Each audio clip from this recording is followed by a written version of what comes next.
அதாவது நிறைய இப்போ அந்த நியூரோ சயின்ஸு, பிரெயின் ரிலேட்டடு அந்த மாதிரிலாம் நிறைய விஷயங்கள் வருது. நிறைய ரிசர்ச் பற்றி நிறைய ரிப்போர்ட்ஸ் கொடுக்குறாங்க.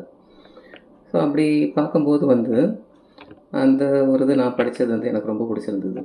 அதாவது இயற்கையாகவே வந்து மனிதர்களுக்கு வந்து அடுத்தவங்கள வந்து கஷ்டப்படுத்துறது, துன்புறுத்துறதும் வந்து பிடிக்காது. இல்லை அடுத்தவங்க கஷ்டப்படுறாங்கன்னா அவங்களால வந்து அதை வந்து ஏற்றுக்கக்கூடிய அந்த மனநிலை வந்து இயற்கையிலே இருக்காது அப்படின்றது. ஃபார் எக்ஸாம்பிள் ஒரு குழந்தைய வந்து நீங்கள் கிளினிக் கூட்டிகிட்டு போயிட்டு போகிறீங்க, அங்கே நிறைய குழந்தைங்க இருக்குது. அதில் ஏதாவது ஒன்று அழுவ ஆரம்பிக்கும் போதும் இல்லை மற்றதும் அழுவ ஆரம்பிச்சிடும்.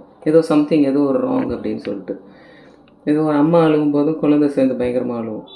ஸோ அப்போ வந்து என்னன்னா இயற்கை இறைவன் வந்து இயற்கையாகவே வந்து மனிதர்களுக்கு வந்து அதாவது எந்த குழந்தையும் நல்ல குழந்தை தான் அப்படின்ற ஒரு பாட்டு தான் ஞாபகம் வருது.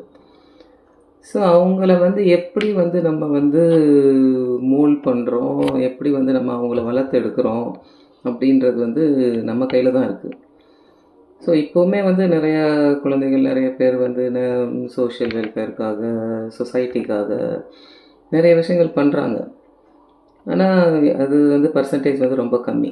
அதாவது நீங்கள் பழைய வந்து 19th செஞ்சுரி 20th செஞ்சுரியில் பார்த்தா ஒரு பிரிட்டிஷ்காரவங்களை எதிர்த்து ஒரு சுதந்திர போராட்ட வீரர்கள் அவங்க எல்லோரும் தலைமை தாங்கி கொண்டு போய் நம்மளுக்கு வந்து சுதந்திரம் வாங்கி கொடுத்தாங்கன்னா அவங்க வந்து அவங்களுக்காக செய்யலை, நாட்டுக்காக பண்ணாங்க.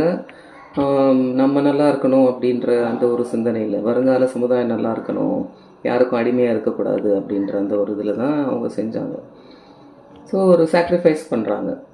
ஸோ அந்த மாதிரியான ஒரு யோசித்து பார்க்கும்போதும் நம்ம வந்து இப்போ இருக்கக்கூடிய பெற்றோர்கள், ஆசிரியர்கள், யாராக இருந்தாலும் ஸோ அவங்கக்கிட்ட வந்து குழந்தைகள் நேரடியாக இருக்காங்க. ஸோ அவங்களுக்கு ஏன் நம்ம வந்து ஒரு ரோல் மாடலாக இருக்கக்கூடாது, நம்ம ஏன் அந்த மாதிரி ஒரு நல்லா வாழ்ந்து காட்டக்கூடாது? ஏன்னா அவங்க பார்த்தா தானே அவங்களுக்கு தெரியும் எது நல்லது எது கெட்டது அப்படின்னு சொல்லி. நம்மளுமே வந்து எப்போவுமே வந்து அவங்கள வந்து ஒரு ஒரு நேரோவான ஒரு தாட்குள்ளே கொண்டு போகிறோம் அப்படின்ற ஒரு ஃபீல்.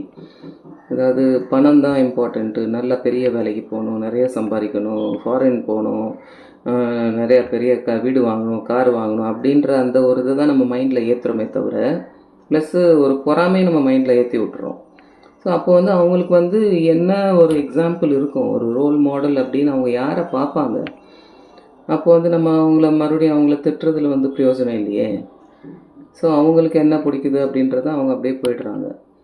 ஸோ நம்ம வந்து இதை கொஞ்சம் யோசித்து பார்க்கலாம் அப்படின்றது என்னோடய ஃபீலிங்.